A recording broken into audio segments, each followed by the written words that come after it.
ঢাকার সন্নিকটে গাজীপুর জেলার কালিয়াকৈর উপজেলার ইতিহাস ঐতিহ্যঘেরা দুটি জমিদার বাড়ি একসাথে, শিবলতলী জমিদার বাড়ি এবং বলিয়াদি জমিদার বাড়ি। আজকের এই ব্লকে দুটি জমিদার বাড়ি আপনাদের সামনে তুলে ধরার চেষ্টা করছি এবং জানাবো এই জমিদার বাড়ির ইতিহাস। কারণ এই দুটি জমিদার বাড়ির ভিতরে প্রবেশ সম্পন্ন নিষেধ, তারপরেও আপনাদের জন্য অনেকটা কষ্ট করে দুটি জমিদার বাড়ি তুলে আনা হয়েছে।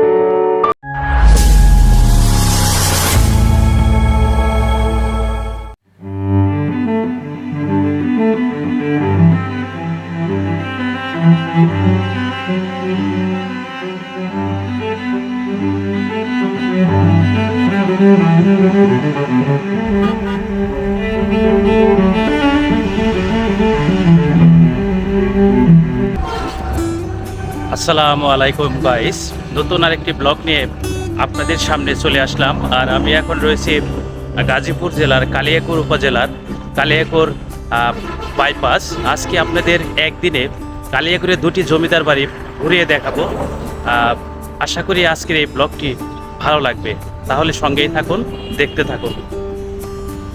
গাইস, ওভারব্রিজের ভিতর দিয়ে যাচ্ছি, সামনে সরাসরি বলিয়াদি রোড, এবং আপনারা যারা ঢাকার থেকে আসবেন তারা সরাসরি কালিয়াকৈর বাইপাস এখানে নামিয়ে দেবে, এবং উত্তরবঙ্গ থেকে যারা আসবেন তাদের এই বাইপাস এখান থেকে নামবেন। এখান থেকে সরাসরি শিবলতলীর অটোরিক্সা পেয়ে যাবেন 10 টাকা করে ভাড়া।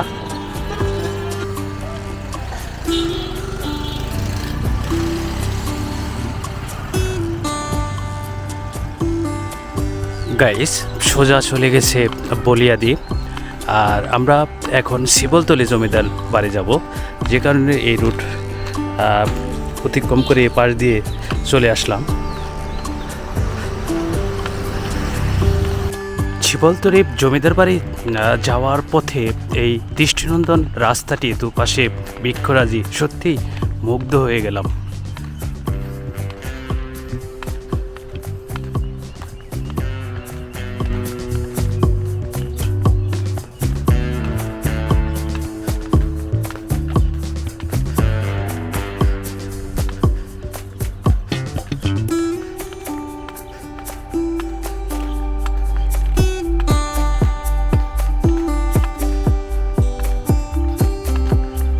পাঁচ নং শিবলতলী ইউনিয়ন পরিষদ, কালিয়াকৈর, গাজীপুর, এর সামনেই শিবলতলীর জমিদার বাড়ি। শিবলতলী জমিদার বাড়ির গেটটি দেখে সত্যি মুগ্ধ হয়ে গেলাম। দেখতেই পারছেন যে অনেকটা সুউচ্চ এই গেটের ভিতর দিয়েই শিবলতলী জমিদার বাড়ির ভিতরে প্রবেশ করবো এখনই।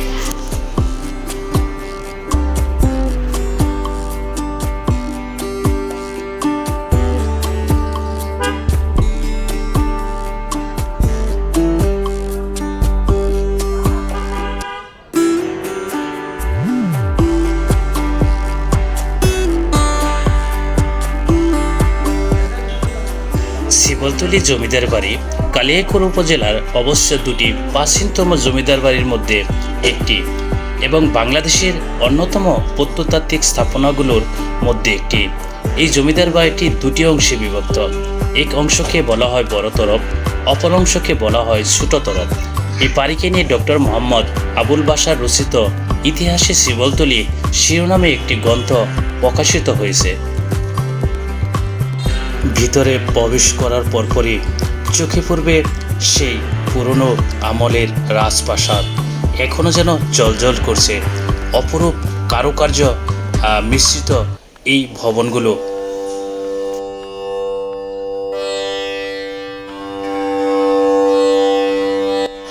বিখ্যাত তালিবাবাদ পরগনায় নয়না অংশের মালিকানা নিয়ে গঠিত শিবলতলী জমিদার এস্টেট। এই এস্টেটের প্রধান কর্ণধার খোদা নেওয়াজ খানের কনিষ্ঠ পুত্র রহিম নেওয়াজ খান চৌধুরীর হাত ধরে শিবলতলী জমিদার বাড়ির গোড়াপত্তন ঘটে। জমিদারি পরিচালনায় তিনি তার নিজের কাছারি বাড়ির পাশাপাশি আদারিয়া বাড়ির বাগান বাড়িকে অফিস হিসেবে ব্যবহার করতেন। তার জমিদারির পরিসীমা ময়মনসিংহ, নরসিংদী ও সাটুরিয়া পর্যন্ত বিস্তৃত ছিল। তার ঐকান্তিক প্রচেষ্টায় আজ থেকে প্রায় 100 বছর পূর্বে তালিবাবাদ পরগনা সাভার হতে পৃথক হয়ে কালিয়াকৈর নামে নতুন থানা হিসাবে পরিচিত পায়। বর্তমানে বড় তরফ এবং ছোট তরফে দর্শনার্থীদের প্রবেশ সম্পূর্ণ নিষেধ করা হয়েছে। ছোট তরফ অংশে জমিদারদের বর্তমান উত্তরাধিকারগণ বসবাস করেন, ফলে এখানে প্রবেশের জন্য অনুমতির প্রয়োজন। বিভিন্ন ছবির শুটিংয়ের জন্য ছোট তরফ ভাড়া দেওয়া হয়ে থাকে। বড় ও ছোট তরফের মাঝামাঝি স্থানে একটি মসজিদ রয়েছে। জমিদার রহিম নেওয়াজ খান চৌধুরী ন্যায় বিচার প্রতিষ্ঠায়, সমাজসেবা ও দানশীলতায় তিনি সমসাময়িক অনন্য জমিদারদের তুলনায় অগ্রগামী ছিলেন। 30শে বৈশাখ 1320 বঙ্গাব্দে এই জমিদার মৃত্যুবরণ করেন। গাইস, আপনাদের ভিতরে প্রবেশ করে শিবলতলী জমিদার বাড়ির সব দেখাচ্ছি এবং ভিতরে প্রবেশ করার পরে বিভিন্ন ধরনের গাছগাছরায় শোভা বর্ধন করছে এই জমিদার বাড়িটি, যে কারণে অসংখ্য নাটক, সিনেমার শুটিং হচ্ছে।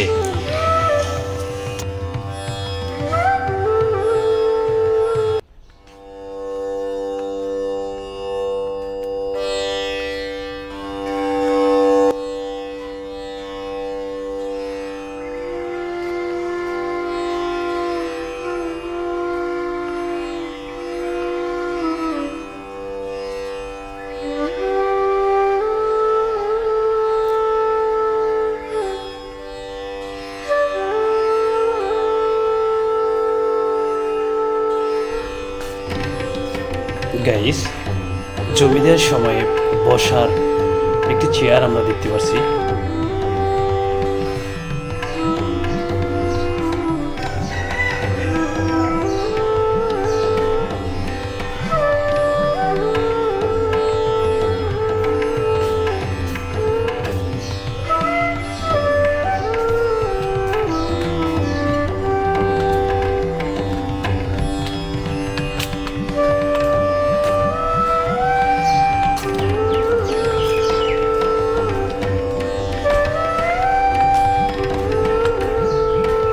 এখানে ভাস্কর্য, কুমিরের ভাস্কর্য বানিয়ে রাখা হয়েছে এবং দৃষ্টিনন্দন একটি ব্রিজও ছোট্ট করে তৈরি করা হয়েছে।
সীমানা প্রাচীর দেখুন কতটা উঁচু করে তৈরি করা হয়েছিল।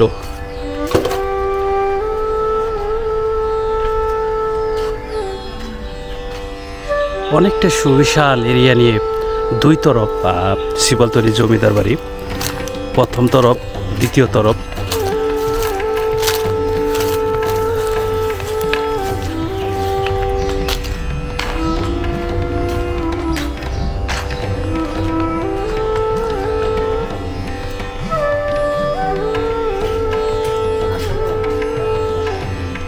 গাইস, এখানে দোলনা রয়েছে আর সেই দোলনায় একটু বসলাম জমিদার বাড়ির ভিতরে।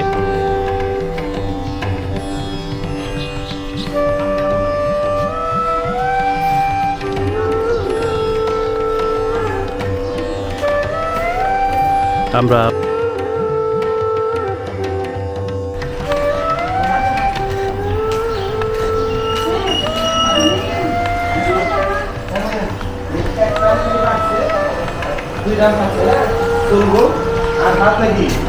গাইস জমিদার সময়ে তৈরিকৃত মসজিদ, আর সেই মসজিদের ভিতরে প্রবেশ করতেছি।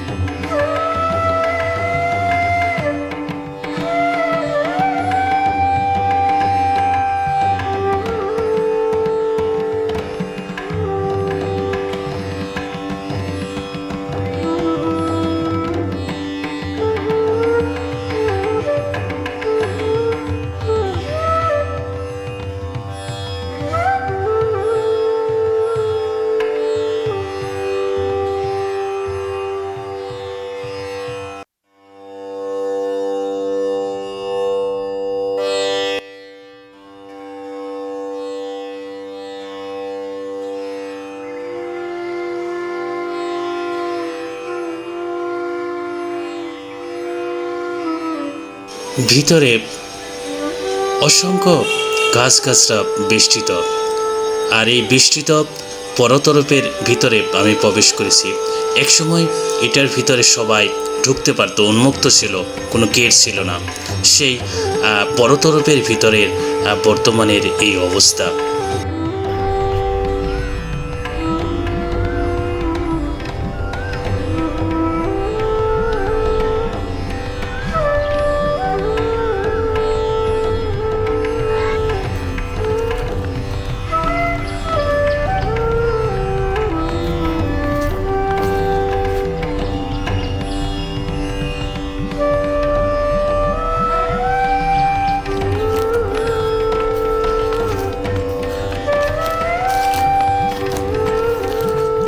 জমিদার রাজপ্রাসাদগুলো কতটা কারুকার্য, কতটা চিত্রকর্মে ভরপুর ছিল তা আপনারা দেখতে পাচ্ছেন।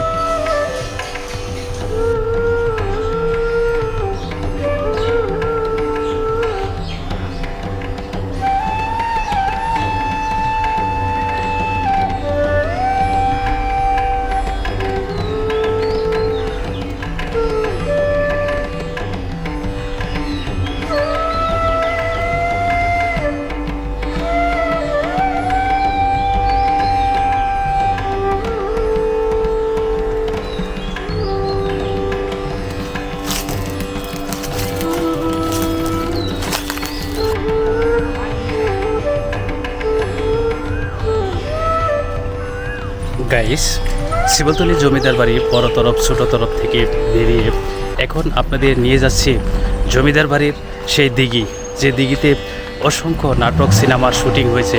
সেই দিঘির কাছে এখন আপনাদের নিয়ে যাচ্ছি এবং দিঘির গাটলা যে অপরূপ ভিউ সেটা আপনাদের দেখাবো।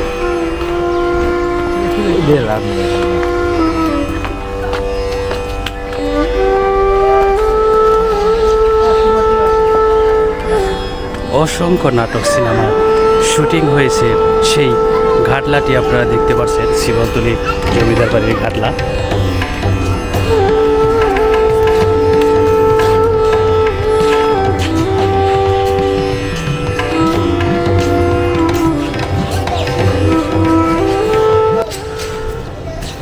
আসলে ঘাটলায় বসে ভালো লাগতেছে, কারণ এখানে উপর থেকে গাছ থাকার কারণে ঠান্ডা লাগতেছে। ঘাটলা এখন যারা আসলে জমিদাররা প্রজাদের মঙ্গলের জন্যই দিঘি খনন করে গেছে, আর সেই দিঘিগুলো বর্তমানে জনগণেরই উপকার হচ্ছে।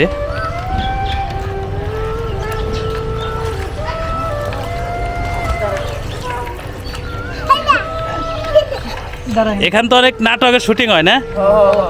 কারে কারে দেখছো? হ্যাঁ, কারে কারে দেখছি? হ্যাঁ, এখানে এই ঘাটলার এখানে বেশি শুটিং হয় না?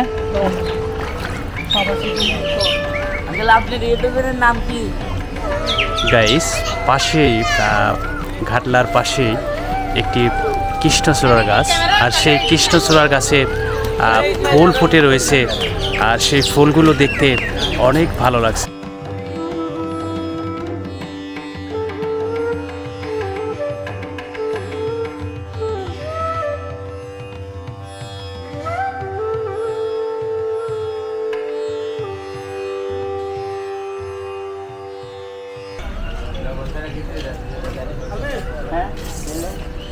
পাশেই শিবলতলী কালিয়াকুর উপজেলা স্বাস্থ্য কমপ্লেক্স।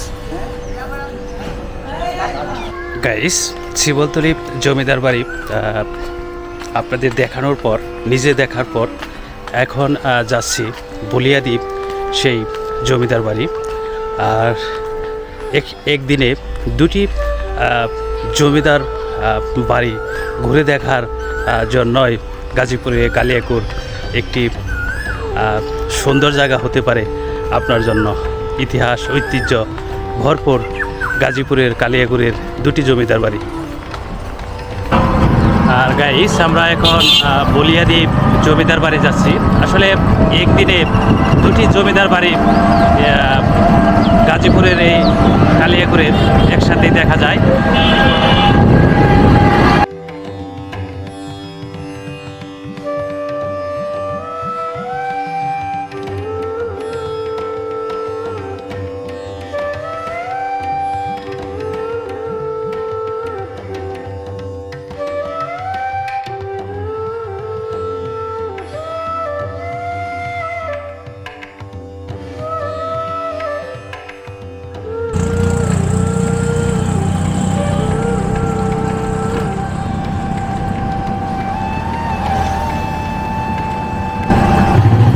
পাশে কালিয়াকুর ডিগ্রি কলেজ।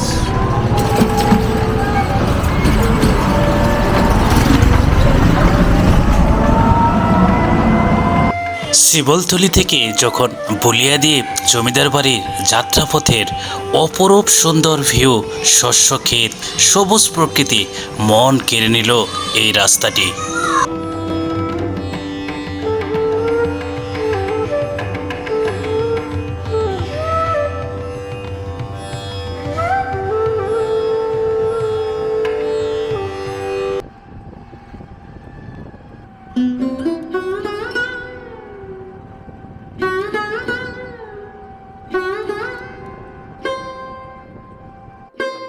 বলিয়াদির আগে রাস্তায় নেমে পড়ার পর এখন আমরা চলে যাচ্ছি বলিয়াদ্বীপ জমিদার বাড়ি।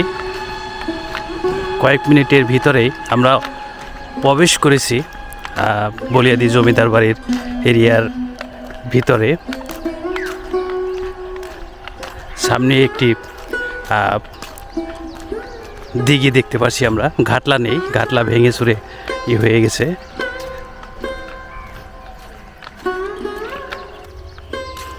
বলিয়াদ্বীপ সিদ্দিকী জমিদার পরিবারের পারিবারিক কবরস্থান, মসজিদ।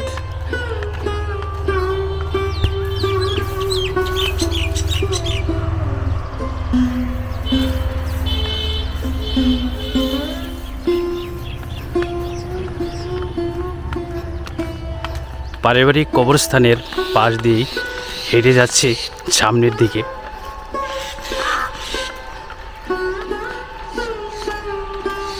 দৃষ্টিনন্দন একটি মসজিদ, মোতোয়াল্লি চৌধুরী তানভীর আহমেদ সিদ্দিকী কর্তৃক পুনর্নির্মিত 1992 ইংরেজি সাল।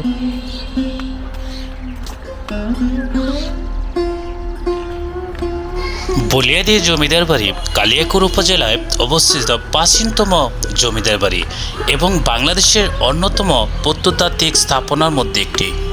কালিয়াকুর বাজার থেকে মাত্র 2 কিলোমিটার দক্ষিণে পরগনা তালেবাবাদ এলাকায় বলিয়াদ্বীপ জমিদার বাড়ি অবস্থিত। প্রায় 152টি মৌজায় 3278 জন মানুষ নিয়ে পত্তন হয় বলিয়াদ্বীপ জমিদার। এই জমিদারি এস্টেটের প্রশাসক ছিলেন খলিফা আবু বকর সিদ্দিকীর বংশধর। চতুর্থ পুরুষ কাসিম সিদ্দিকী থেকে পঞ্চদশ পুরুষ শাহাবুদ্দিন সিদ্দিকী পর্যন্ত এই পরিবার তুরস্কে বসবাস করতেন। ষোড়শ ও সপ্তদশ পুরুষ যথাক্রমে নিজামুদ্দিন সিদ্দিকী ও জহিরুদ্দিন সিদ্দিকী উত্তর ভারতে বসতি স্থাপন করেন। অষ্টাদশ পুরুষ শাহ কুতুবুদ্দিন সিদ্দিকী, যিনি ইতিহাসে নবাব কুতুবুদ্দিন খান কুকালতাস বা কুকু ওরফে শেখ কুবানো নামে পরিচিত, যিনি মুঘল সম্রাট মহামতি আকবরের পালিত পুত্র এবং দিল্লি রাজদরবারের উচ্চপদস্থ কর্মচারী। ইতিহাসে খ্যাত সুবেদার ইসলাম খানের অব্যাহতি পূর্বে সম্রাট জাহাঙ্গীর কর্তৃক তিনি বাংলায় সুবেদার নিযুক্ত হন। ৩৫তম বংশধর থেকে বুনিয়াদি রাজত্বের ইতিহাস। ৩৫তম বংশধর খান বাহাদুর চৌধুরী কাজিমুদ্দিন আহমদ ১৯২৩ সালের ২ জুন ইংল্যান্ডের রাজার জন্মদিন উপলক্ষে খান বাহাদুর উপাধি লাভ করেন। তিনি ১৯০৫ সালে আসাম বেঙ্গল মুসলিম লীগের প্রতিষ্ঠাতা সভাপতি হিসেবে দায়িত্ব পালন করেন। ঢাকার নবাব স্যার সলিমুল্লাহ সাধারণ সম্পাদকের দায়িত্ব পালন করেন। চৌধুরী কাজী উদ্দিন আহমদ সিদ্দিকীর একমাত্র সন্তান চৌধুরী লাবিবউদ্দিন আহমেদ সিদ্দিকী। ৩৬তম বংশধর খান বাহাদুর চৌধুরী লাবিবউদ্দিন আহমদ সিদ্দিকী ১৯৪৫ সালে ইংল্যান্ডে রাজার দেয়া প্রদত্ত খান বাহাদুর উপাধি লাভ করেন। তার ৩ পুত্র চৌধুরী তানভীর আহমেদ সিদ্দিকী, চৌধুরী দবিরউদ্দিন আহমেদ সিদ্দিকী ও চৌধুরী রকিবউদ্দিন আহমেদ সিদ্দিকী এবং তার আরও ৩ কন্যা রয়েছে।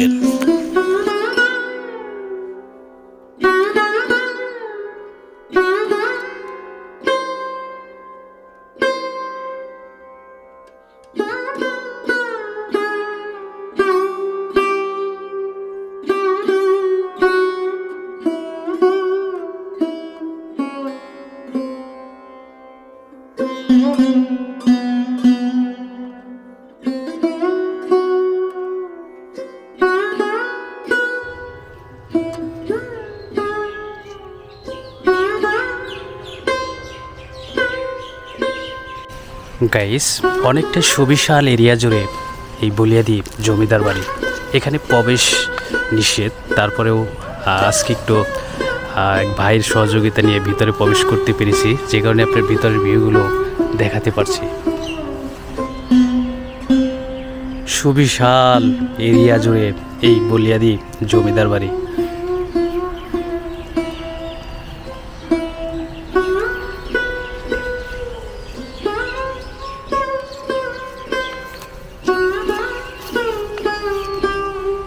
পুরনো, অনেক পুরনো তেঁতুল গাছ।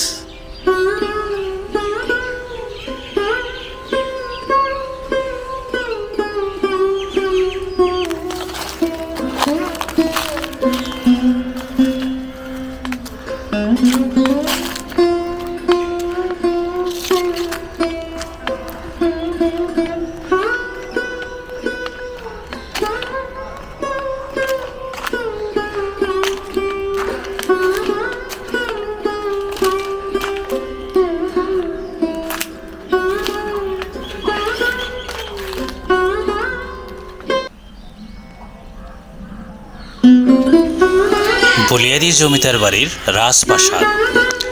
বর্তমানে ঐতিহ্যবাহী বুনিয়াদি এস্টেটের জমিদার চৌধুরী তানভীর আহমেদ সিদ্দিকী ৩৭তম এই বংশধর চৌধুরী তানভীর আহমেদ সিদ্দিকী ১৯৩৯ সালে ১৪ ফেব্রুয়ারি জন্মগ্রহণ করেন। পিতার পর তিনি ১৮ বছর বয়সে ১৯৫৭ সালের ৫ই মে ঐতিহ্যবাহী বিশাল বুনিয়াদি এস্টেটের দায়িত্ব গ্রহণ করেন। তিনি ১৯৮০ সালের ২৬শে এপ্রিল থেকে ১৯৮১ সালের ৭ই নভেম্বর পর্যন্ত প্রেসিডেন্ট জিয়াউর রহমানের মন্ত্রিসভার বাণিজ্য প্রতিমন্ত্রীর দায়িত্ব পালন করেন। এই জমিদার বাড়ির ভিতরে প্রবেশ সম্পূর্ণ নিষেধ। কোনোভাবেই এই জমিদার বাড়ির ভিতরে কেউ প্রবেশ করতে পারবে না।